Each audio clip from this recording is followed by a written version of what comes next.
happy Sabbath from my side. I would like to share a brief health nugget with you. I listened to an interesting podcast.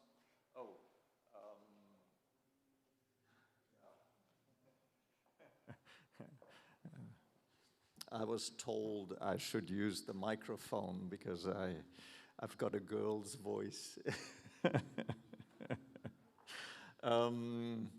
Yes, I listened to a very interesting podcast this week, and it reminded me on one of my first health nuggets I presented in the old church. And I actually looked up in my archives, and the first one was in December 21 that I did a health nugget. And one of the first health nuggets I did was on sulphoraphane. Now, what in the world is sulphoraphane? I showed you this slide before, and I highlighted breast cancer and prostate cancer.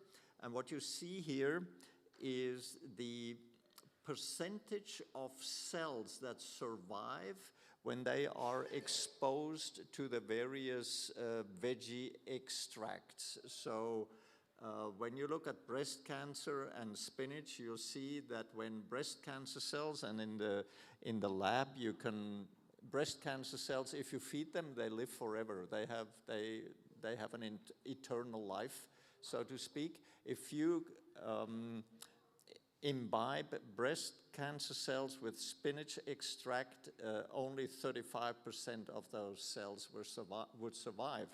Now, when you look at the middle column here, where it says garlic leeks and green onions, you see no cells survive, which is absolutely brilliant. So garlic leeks and green onions should be part of our diet. And then you've got on the right-hand column, you've got the cruciferous vegetables. As examples are mentioned here: Brussels sprouts, cauliflower, cabbage, broccoli, kale, red cabbage. And you see with Brussels sprouts, cauliflower, and cabbage, there are no cells that survive. With kale, a little more. Red cabbage is not as potent. So, I highlighted these two cancers because these two cancers are the major cancers: breast cancer in women and prostate cancer in men. So when you look at prostate cancer, again, the onion, garlic group does extremely well, but also Brussels sprout, cauliflower, cabbage, they at least suppress 90 to 95% of the cancer cells. Now, how does this happen? It is due to a substance that is called sulphoraphane. And when you have cruciferous vegetables and you chop them up, then an enzyme system is activated, and that enzyme system is, the enzyme is called myrosinase, and myrosinase will transform glucoraphanin into sulphoraphane, which is the cancer-fighting agent. So that is why we have profound cancer-fighting qualities taken from the cruciferous vegetable group. This is absolutely fascinating.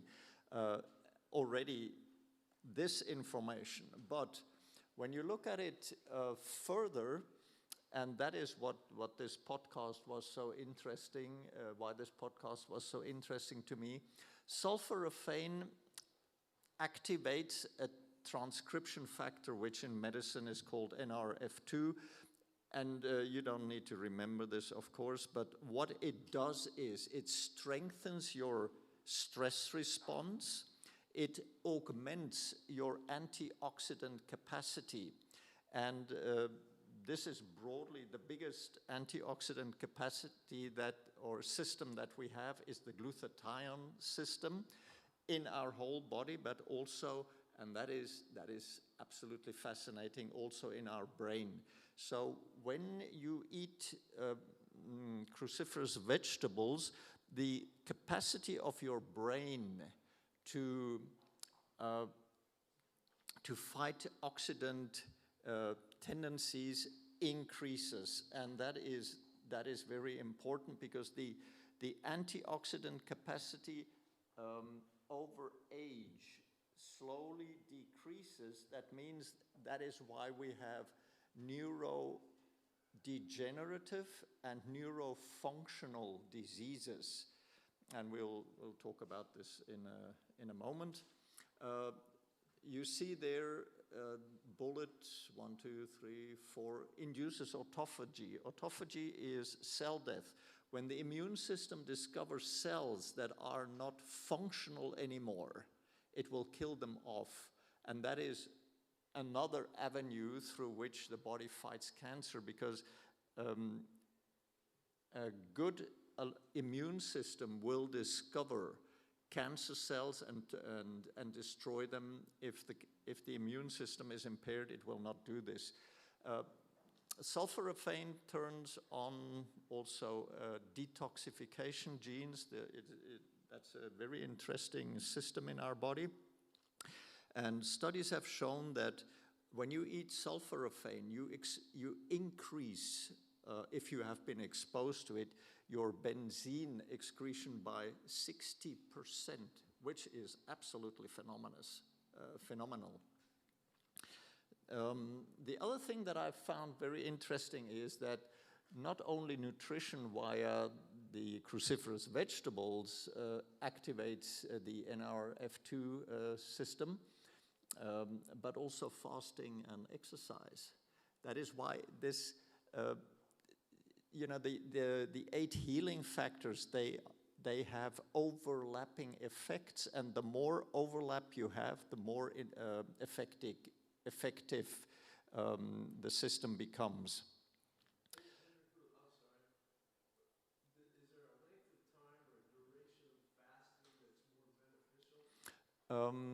It is a dosage. It's a dosage question. The dose makes the medicine. So if you have, like for instance, one of the last health nuggets, I discussed the guy who had stage 4 prostate cancer, and he fasted for 6 weeks. Now, when you do this, oh, sorry, where am I going here? John, can you help me? I locked myself out. There we are, thank you. I must go back, yeah. You see here, by fasting, you will also turn on autophagy mightily. And in that particular case with the prostate cancer patient, he also used aged garlic, which also does it. So it is like using a double-pronged approach to a problem. Dr. Sulphoraphane wrote a very good book on the subject of fasting. It's a lot of very good information. But there's something I noticed about the different thing you can eat for cancer is that nothing has survived Brussels sprouts. Yeah. That's the potency of the cruciferous vegetables. The last line is also very interesting. When you eat sulphoraphane, the effects last 24 to 48 hours after exposure. And so it means you do not need to eat cruciferous vegetables every day, but use them more often than you do. And just regarding the fasting also, a couple of years ago, it was thought that the less you eat, the better your weight control, and the less you eat was thought to be accomplished by the concept of grazing. Eating the whole time, almost nothing. But in the end, you end up with more than if you had eaten 3 meals a day. So that turned out to be a flop. And our concept, our ideal concept, is a 2-meal-a-day plan. And the better you can put this into practice, the longer your fasting window is, which will turn on these genes again. And the worst situation, just a second, the worst situation is when you eat at 10 o'clock at night. That is the worst thing that you can do to yourself. I'm just going to say the nation of Israel was on a 2-meal-a-day diet until King Solomon became king, and they went to 3 meals a day. Yeah, we have biblical examples for the 2 meals a day plan. Elijah at the back, at the brook Cherith. Now, I mentioned this here. Now, the absolute interesting thing is that the glutathione system in your brain can be switched on by these things that I've described to you, and it means it supports mental health and brain function. So you have neurological functional deficits like epilepsy, migraine, tremors, where the substance of the brain is intact, but it doesn't function always properly. And then you've got the structural, the organic, defective brain problems like dementia, Alzheimer, where you actually can see something is happening in the brain and the brain is breaking down, Parkinson's, and sometimes also post-traumatic brain disease, post-stroke, and so forth. What I want to say is nutrition influences also your brain profoundly. And the superfood that you can eat in sprouting broccoli sprouts, you have 100 times the concentration of sulforaphane that you have in ripe broccoli. 100 times. So if you want to eat a superfood for your brain, did anybody bring broccoli for potluck? It's mine. Okay. So I would like to encourage you to be your best self by the grace of God and eat your broccoli. Thank you.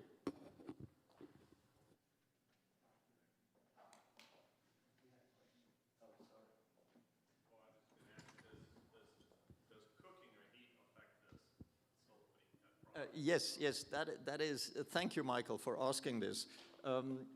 If you take, let's say, a cabbage leaf or a broccoli flower, and you bite into it and you swallow it, that's the suboptimal way to do it, because when the plant is damaged in nature, it protects itself by activating, when it is wounded, cut, bitten, or whatever, the myrosinase is activated, which produces sulforaphane, which is beneficial to the plant. So we actually eat what is beneficial to the plant, but only if, and to get the optimal level of sulforaphane, it would be best to chop up your cruciferous vegetables and leave it for half an hour for that enzyme to work on it. Then your sulforaphane level will be at its max, and then you can cook it, because if you cook it, you destroy the enzyme which is heat sensitive. So then if you throw your broccoli immediately into cooking water, you've defeated the purpose in terms of the sulforaphane. That is very important that you ask that question. Thank you.